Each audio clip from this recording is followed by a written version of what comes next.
vous salue au nom de Jésus-Christ et partout où vous nous suivez. Je suis M. Placide Nkosso. Je suis le concepteur de la l'IDAP. L'IDAP, c'est-à-dire un mouvement tridimensionnel que nous avons pensé créer et mettre à jour depuis il y a 2 mois, qui tout simplement signifie libération d'abord, démocratie après. C'est un mouvement que nous avons pensé mettre à la disposition de tous les Congolais afin que nous puissions apporter notre contribution vis-à-vis de cette calamité, de cette crise qui n'a pas son nom au sein de notre République démocratique du Congo. Voilà, aujourd'hui je suis encore dans la joie de vous retrouver pour un petit entretien par rapport à ce mois de décembre. Alors je resterai beaucoup plus bilingue, c'est-à-dire je vais m'exprimer en français et beaucoup plus à lingala pour que tous les compatriotes congolais, surtout de l'intérieur, me suivent sans difficulté. Alors on appelle ça une sombote mingi, awa bozali kolanangai, comme on va placer une cause. Alors lelo na sepela ki okuda na susu pour na kopesa bino mwa ba réalité ya lidap esika ni tozali pe esika tozali kokenda. Yango pour na mokolo lelo ezali esemo mingi lidap o ezali mouvement o totie na place pour na ko meka kopesa solution na makambo ya Congo na niveau na biso. La démocratie d'abord, pardon, libération d'abord, démocratie après, parce que mon qui était beaucoup dans biso, tout ce qui élection le loté, la moto qui était tout libéré d'abord beaucoup, tout ça qui va évidence mingi pour na Alexandre Rimbo quand ils allaient sous occupation na mopaya et que moto aza na kati ya prison, alukaka d'abord liberté, alukaka d'abord koliate, alukaka gouvernance na kati ya prison, il faut qu'on se libérer avant ya koluka démocratie. Yango to tsali mo ba stratégie mo ba moyen to kanisa na bango msusu apona ko monter mouvement na ko pesa oyo biso contribution par rapport na bato nyo ba loba makambo wana ba leki biso maele pe ba leki ba stratégie. Yango na mouvement na biso to na 3 dimensions: dimension spirituelle, dimension politique, na dimension sociale. Dimension spirituelle to ngaka ko loba te libération est d'abord notion moko spirituelle. On ne peut pas se libérer si on est spirituellement esclave. Donc il faut d'abord commencer par libérer le Congolais sur le plan spirituel. Et après, tu continues la démocratie, puis tu continues l'aspect social. Pourquoi tu vas l'aspect spirituel? Parce que tu as ce qui était le premier grand libérateur, Jésus-Christ et Moko. Ailleurs, pour nous libérer contre l'esclavagisme, où tu as na yango, na kati ya maboko ya munguna. Yango aye pour comme libérateur. Donc on ne peut pas parler de la libération si on ne fait pas allusion à Jésus-Christ. Et tu peux dire qu'exemple, dans la Bible, Oyo Nzambe, atina ki bana na kati ya Boumou na Égypte pendant 430 ans. Tout simplement, en dehors de l'aspect où le pasteur bazali côté ya, pour la qui s'appelle batu ya soloté, esclavagisme au monzamba atina ki bana ye, ezali pona ko la qui s'appelle valeur ya mabele. Na kati ya que monde bana Israël ba moni passe, ba kufi, ba boti, misalate, bazali ko sala salaire te, passe mingi. Mais nzamba la qui bango était bon moni passe, ba sali bino mabele ya bapaya. Tango na ko pesa bino mabele na bino mabele masantu. Kana Israël mabele na bino boye ba ko gérer yango parce que mabele ezali sacré. On a kati lidap pour ça que référence à la Bible il y a Psaume 22-28 que la été mabele ezali réalité moko sacré, il faut qu'on protéger yango. Pe moto azali na boyambité ou azaibi ma libération spirituelle c'est difficile parce que tout est d'abord spirituel avant que et se manifester physiquement. Yango to créer qui staff moko spirituel ou to kobanda ko lekisa basali ya Nzambe pe bandeko mingi pour na ko pesa bitu enseignement spirituel ya libération. Ça c'est le premier aspect. Deuxième aspect, tout ça là qui plan politique, la démocratie n'a pas de sens aujourd'hui au Congo. Parce que c'est évidence que la démocratie, l'élection, ça n'a pas de sens. Parce que les mêmes formules vont nous amener au même résultat. Formule les une formule où il y a tricherie, Kabila tricha qui est politique à Oumba qui va élection contre Jean-Pierre Bemba, contre Etienne Tshisekedi ou Baganya qui est. Mais même formule on a utilisé on a battu nous parce que il y a dit que ayaki azoki bokonzina songe yambanzi c'est-à-dire na mundoki akolowaka na mundoki so boyo na ba élection vous allez perdre de temps pamba pe akoboma parce que il n'est pas congolais ayo on a comme un envahisseur. On a to créer mouvement beaucoup de résistance pour nako faire partir ba komuye et à partir ya ba stratégie peut être la bina en disposition boyo kayango ndenge bokomona pe na kanisi na elonga ya Nzambe to kokela liboso peut être yai kuluba été à partir ya bituma tozali ko sala tant tozali ko attaquer munguna azali pe na capacité ya ko contrecarrer biso ko sala biso pe ba surprise yango to sala ki mouvement moko to pesi ONG moko mo ya lidap oyo ezali ONG oyo to sali pona ko ya au secours ya ba victime ba victime ya libération, c'est-à-dire bandeko bazali na terrain biso na diaspora, mais bandeko bazali na terrain bazali ko kufa pour na ba libération. Tokoya pe au secours na bango ndenge toko aider bango financièrement, spirituellement, même juridiquement s'il faut ba continuer ba place ya ba instance judiciaire, tu peux assister bango. Tu crées puis ONG moko lidap pour na assister ba victime wana.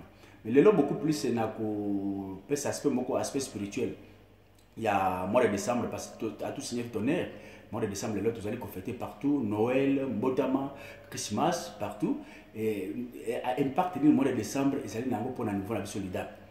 Il y a un élément qui ça moi parce que vous avez posé question est-ce que vraiment un homme spirituel a le droit aussi de faire la politique, aussi le temps que la politique est beaucoup plus à caractère satanique ou domaine où il n'y a pas de pardon et de merci. Donc pourquoi un chrétien doit faire la politique? Donc je vais revenir sur ça pour montrer aujourd'hui à tous nos compatriotes que le premier grand libérateur qui est Jésus-Christ lui-même, c'est là qui d'abord un homme considéré comme un homme politique dans le milieu politique. On ne peut pas parler de la vraie politique si on ne peut pas aller à Jésus-Christ. Pourquoi? Parce que comme méga kolakisa, Jésus-Christ na vie nemobimba ezala qui homme politique. C'est-à-dire que botama na ye, kokola na ye, kukufa na ye pe ko seko na ye ezali ba activité politique. Ce qui totali beaucoup mis na yo ya ba quatre évangélistes ba komona histoire de Jésus-Christ kuna na ko ta mingi na détail pour raison d'état. So botali mingi livre ya Luc. Ba ko sabiso que à l'époque empereur César Auguste ou azalaki empereur munena bana ko va na Rome puis a étendaki empire na ye munena à travers le monde entier. Il y a quitté na niveau ya Afrique et qui était na Asie. Ben là, comme Palestine, nous Palestine, les alliés à l'autre Palestine à l'époque, ils allaient qui tribu et belé. Maintenant que ils allaient qui tendu à ma belé mingi. Alors à chaque va gouverner partout. Et que soit décret, décision ok. À ça la recensement que bah nous surtout va la carte empire naïe. Bon, il y a na carte à Rome, mais à ça qui na moto ou à chaque kuna comme roi Hérode. Il y a d'abord que ça roi à niveau ya Palestine kuna pour na diriger et tandoana la belwana. C'est total que na époque c'est-à-dire je vais vous demander tout simplement pour comprendre que la Bible est une fiction. La Bible est une réalité où elle qui est solo et beaucoup comme on est vérifiable. Quand on parle de la Bible, na écrit tout ça comme on a scribe, pharisien, docteur de loi, tout on a le lot où bazal lokola, tout bazal parti politique. Pourquoi besoin comme on a IDPS, besoin comme on a MLC, besoin comme on a parti nyos wana, ça lokola baton à l'époque, scribe ça lokola notre parti politique. Alors, la partie politique, on a besoin comme on a le na Congo, et c'est là qui n'a pas tout oyo, c'est là qui va collaborer. Ces scribes, ces pharisiens étaient des collabos. Ce sont des juifs qui travaillaient pour le compte, il y a empereur César dans le niveau à Rome, mais ils travaillaient pour l'intérêt dans le niveau à Palestine. Donc, ils étaient des collabos, mais des nationalistes. C'est-à-dire que Colombo, quand même, ils travaillaient pour compte et occupation. C'est quand le monde dans le Congo. C'est la partie où ils ont le leader congolais, mais ils travaillaient pour le compte et occupant, c'est-à-dire Mindele ou bien Rwandais, Ougandais, Burundais, ils étaient pour l'intérêt congolais. Et les scribes étaient comme ça. Et Jésus-Christ était avec Botama, avec sa pardon, au donner recensement, Bible l'exception était Joseph na Marie, au Bavana Kovana na état na Bangote, na tribu na Bangote, na Galilée, na ville à Nazareth, na Galilée. Il fallait montrer que mboka na ya botamaki balongo na Galilée il fallait que na Judée pratiquement la ville natale ya David et au babengi Bethléem. Donc mboka ya koko na bango ba ka ça assessment na mboka na bango. Mais alors bakei kuna na mboka na bango bakei esi que zela quitté mboka zela qui plein parce que les assessments ba nyuso ba yaki hôtel zela quitté. Donc c'est encore un message pour na ko senga bandeko ba politicien. Il est toujours important aux alana ndako na mboka ba botiyo. Pratiquement à nos amis les Quinois. Kinshasa est une ville ya bato nyoso. Oui, il y a des Quinois et nos botami kuna mais ça là tout est ba place ba para no ba uti. Ba uti wa pepe na mboka ba para na yo tiata moi sombolo ndako. Parce que moko moyo ko yeba ko tuna bato tout muto mtazo na mboka na ye to ko mona leadership na yo. Donc ça c'est juste une parenthèse. Ba ke kuna Joseph azala ki na ndako te na mboka o ba boti. Azala ki na ndako te na Bethlehem. Ayako bija le hôtel. Hôtel pe zala ki plein. Maman Marie pa kuma ki na terme ya ko bota. Devant cet embarras, devant cette difficulté, il y a une décision qui a sa maman Maria nandako ya banyama. C'est-à-dire banyama bana ko li atango ba kei ko li matiti na bango, place on etikala ki vide, nde Maria yeko bota. Yeko bota Yesu Christ. Histoire na boyebi yango bien. Donc, le recensement, c'est une activité politique. Donc Jésus-Christ a mis pendant un mouvement, une activité politique. Ça, c'est un premier aspect. Deuxième aspect, dans l'âge à 2 ans, quand on héros de Ayoki, que mon cousin soit botami, tu as vu l'histoire de la roi mage, ajoute des choses, tout, il y a moins de 2 ans, en fait, même mon cousin a dit botami à Koufa. Tu as vu une anzelo à côté là qui, Joseph Nandoto, pour accueillir ses Aswa Marie, n'a moi, n'a pas qui m'a en Égypte. À l'âge de 2 ans, Jésus-Christ a Kimi, à Ken en Égypte. Tout celui qui fuit un pays pour raison de l'oppression, pour des raisons politiques, Moutou a bien un réfugié politique. Donc Jésus-Christ a été réfugié politique à l'âge de 2 ans. Un réfugié politique. Quand l'Égypte était à Ekozonga, on a juste Mbotama Naye. Kokola Naye, ezali histoire moulaï na ko mika ko kata yango. Bon mon ndenge ni Yesu Christ a fouta ki ba mpako. Bon mon ndenge Yesu Christ a salaki a tout ça qui ba continuer sur ya mboka. Il a fait ses devoirs civiques. Mais la cabine c'est très important. La vraie raison de Bafuta qui Jésus Christ comme je vous ai dit tantôt, scribe, pharisien, docteur de loi, avec parti politique, Jésus-Christ a considéré le coup un indépendant. Indépendant, c'est un ou une obédience à parti politique de mon côté, mais dans ma mécanisme, il y a Bimisi. Jésus-Christ a considéré comme un indépendant. Oyuke Azalaki na masse makas, message n'a qui suivi na bateau ébélé. Il traîne derrière lui bateau ébélé. Alors les scribes, les pharisiens, les docteurs de loi, ils ont bangaye. Moto Oyo Azana obédience na bisoté. Moto Oyo a comme très populaire. Qu'est-ce qui arrivera demain ce qui a renversé la situation, à sali coup d'état, à sali mouvement révolutionnaire. Donc biso, tu peux perdre le pouvoir na biso, tu peux perdre Kanyaka na biso. À cause du problème na Hérode, biso peut cause du problème na maître na biso César ou Azali na Rome. Donc c'est ça l'esprit a collaboré aux comme là. Alors, une décision va bomayer. Alors, quel était le nœud de l'accusation de Jésus-Christ? Voilà, mon toit allait comme bien en Zambé, mon toit allait comme bien en roi, azako perturber l'ordre social, parce qu'au fond, il n'y a pas Pilate. N'est-ce pas? Qui était Pilate à l'époque? Pilate était le vrai Romain, mais représentant officiel, c'est-à-dire sur le plan juridique, na terre à Palestine, représentant à César. C'est-à-dire, à quoi on a Ruberua, on a Bizimakara, on a politique à Nambi. C'est-à-dire, Bango Bazali représentant César et Moko Nakatiwan. Maintenant, pardon, Pilate est devant l'embarras, il se trouve devant un problème. Un homme populaire, ce qui n'a pas de loi, il y a 2 conséquences. Quand un homme populaire, il y a une révolution à battre. Ou bien quand un homme populaire, il y a une révolution à battre. C'est-à-dire, il y a une battre la révolution. C'est-à-dire, il y a une politique à Namba, il y a une parce que une révolution, tant que vous avez masse de une révolution. Il n'est pas banque yango. Le but est awa et indelingai. Qu'est-ce qu'il faut? Ngai nazali romain. Na jufité. Bino moko ba juif na ba juif bozwa mutu na bino bosa misaye. Haboyi passer à bangi conséquence on a payé à bangi. Qu'est-ce qui arrivera ceux qui César ayoki ke ba bomi mutu moko est un innocent tout cela parce que bazali ko bangaye. A bangi pe punition wana asukoli maboko. Donc Jésus-Christ a été accusé pour des raisons politiques. Na koku fanaye, to landi makamusu ndenge lekaki, te koko na bako baka na kulus. Tant baka na kulus, ba komini roi des juifs. Hein? Ba komi amuna likolo ya kulus na ye. C'est-à-dire akufi lokola roi. Et liwa ya roi ezali une réalité politique. Mokolo ya koseko na ye na Pâques. Beaucoup de gens passent temps ezalité. Na pesa bino peut-être réalité pas que ezali nini pas que ezali fait oyo nzambe asaki na bana Israël baba na kofete pour na ko se souvenir na ko bima bango na Égypte pas que utaki parce que bana Égypte ba libi Égypte nzambe biso bango batia makila na porte pour nzelo nzambe akolenga pona kuboma bana to Égypte ta ko na makila na porte bana Israël aleki nzambe biso bango bobana ko kanisa date mibu na bomona bino so ba utala na Bible ya pardon, le livre Exode 12. Comment on est en haut? C'est pas que outil. Donc la Pâque, je peux prendre ça comme une fête de l'indépendance. On se souvient dans Mokolo Bimaki la libération. Donc Jésus-Christ a écossé quoi Mokolo ya indépendance, Mokolo ya Pâque. Donc Pâque, on est Pâque sans S, ça dit pas que le jour où il y a le pain sans le vin, mais on a côté la bosinoté. Et Pâque Jésus-Christ, la bannière chrétienne, c'est Pâque avec S, résurrection. Donc ce que Mokolo ya fête indépendance, un jour férié. Donc toute sa vie a été caractérisée par des événements politiques. Et tout le monde a la vie na ile sous nazo moi si. Qu'est-ce que Jésus-Christ est venu faire? En dehors de la libération que l'on a vu sur la passe ya munguna. Jésus-Christ toute sa vie a amené que le message de la paix. Pourquoi la paix?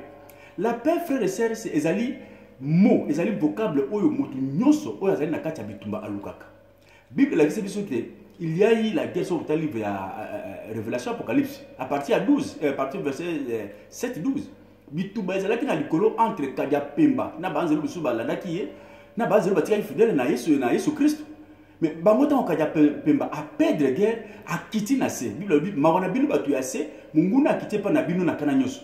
A kimi guerre a perdre guerre a kiti na se a memi guerre na se.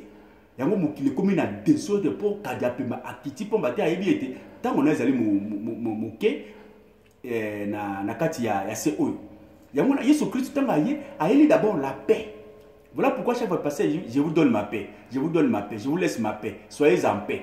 Parce que la paix, c'est le mot que tout celui qui fuit la guerre a besoin. Mouto outi guerre a besoin, je vous bénis, je vous bénis. Non, je vous donne la paix. Donc Jésus-Christ nous a amené la paix parce que c'est que le monde est dans la guerre, dans le trouble, il y a ennemi Satan. Et tout au long de son message, Jésus-Christ a élu biso kimia abana ikosala biso un message de l'espoir. Ayebisi batalobini.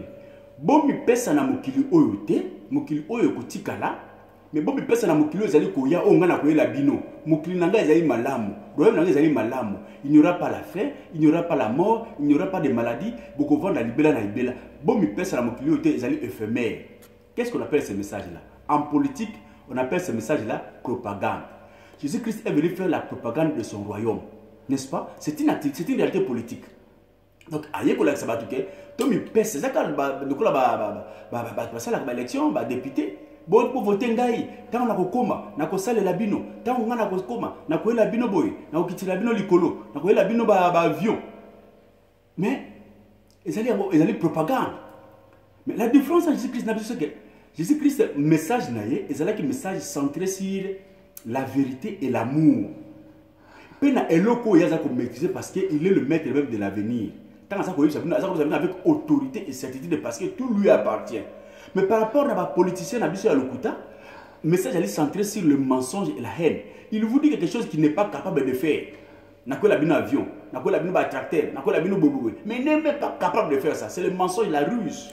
Voilà la différence entre politique et Jésus-Christ et la politique ya mokili oyo. Donc la politique et la religion, il n'y a qu'un pas. Il n'y a pas une différence entre la religion et la politique. Mais l'autre, tout simplement, c'est que bateau, terre politique, la politique n'a pas soloté. Voilà pourquoi je suis un politologue. Vous savez que Georges Griffith, si je ne me trompe pas en sociologie, après ça, aspect, on a dit que la politique, c'est une science des initiés. Pourquoi? Parce que moto, initié, c'est-à-dire moto a dit valeur et à moto, il y a un single qui est donc, ce qu'on peut se nyama comme moto, comme même la bonne nyama, c'est le politique anamé, à sa nyama. À sa moto, à outil na zamba, à bien l'autre côté, il ne sait pas la notion de la ville, à bien l'autre côté. Donc, à Kokamabino Degenini, il n'a pas cette connaissance, le respect de l'individu à sa moto. Donc, il faut qu'on pèse à bateau, oh, baby d'abord, un zamba, baby valeur à être humain, pour pas qu'on m'appelle moto. Voilà pourquoi la politique, il faut donner aux initiés. Initiés, c'est-à-dire qu'en sens, il y a la négativité, il y a la science occulte. Initié, c'est tout celui qui connaît la valeur intrinsèque, la valeur spirituelle, il y a mon moto. Donc Jésus-Christ, c'est le grand maître, maître des esprits. Il y a une valeur à moto. Parce qu'il y a quelle moto. Et moi, tant que vous avez la batuna, bon zambé, ou pour respecter moto. C'est-à-dire, moto, c'est ça, on peut se salaire naïe, moto. A sengeli na ndako opesi ndako na ye mutu a sengeli na eloko opesi mutu na mutu eloko fond boy ezali pona eloko boy okomisi on na place nango ba détournement politique kanambe ayaki boyebi ndenge ayaki j'étais parmi bato ba monaki beto na koti na Kinshasa na mona nazaki na kozela ko mona ye mais lelo grand milliardaire azimbongo wapi ko boma ko yiba ko teka mboka et c'est ça, c'est vraiment un pouvoir chrétien, ça c'est un pouvoir de Dieu. N'est pas le normal, il y a chrétien ou il y a Jésus Christ, ou tout ça. Voilà le message d'aujourd'hui pour vous donner cet aspect. Il y a Christmas, il y a Noël, il y a notamment que ça a été Jésus Christ, c'est le premier grand politicien. Mais politicien, il y a Bosolo, politicien, il y a Bolingo. Il y a une religion politique au Kabola Yangoti. Là, quand on sait que les politiciens, batika, basa la makasi pour respecter moto, ou ya kelami la lilingi ya Nzambe.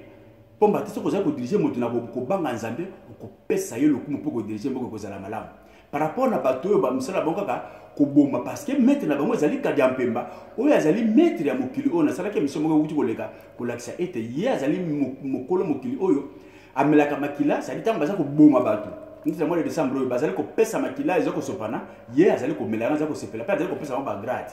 Donc voilà, très chers compatriotes, par rapport à mois de décembre, pour montrer que Jésus-Christ, c'est le premier grand politicien. Entre Jésus-Christ et un vrai politicien, il n'y a qu'un pas. Les alliés différents, mais tout ça, la politique, n'a pas respecté Moninga Moto. Voilà un peu par rapport à Christmas. Je vous souhaite meilleure vie, faites madame à Christmas. Vous semblez à Jésus-Christ, abote masika, paix, aïe la biso, esprit à libéralisation, à liberté.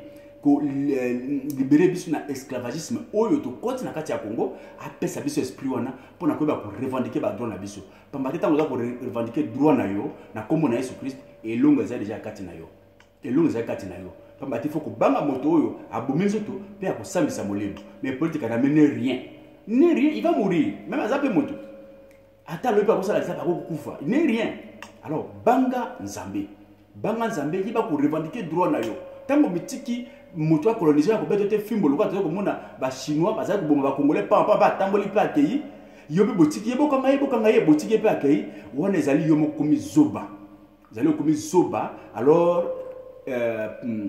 proverbe pardon illustration ba talent la question que ba ko boto la même mboka wana ya Congo ba boto le ba pesa muso akamango parce que moko zali zoba obi valeur ya ba blé na vite ki ba valeur ya mboka na biso to respecter yango tu vas pour revendiquer bazo na biso to bangate to que na liboso nzambe akobelisa Congo mboka na biso munene.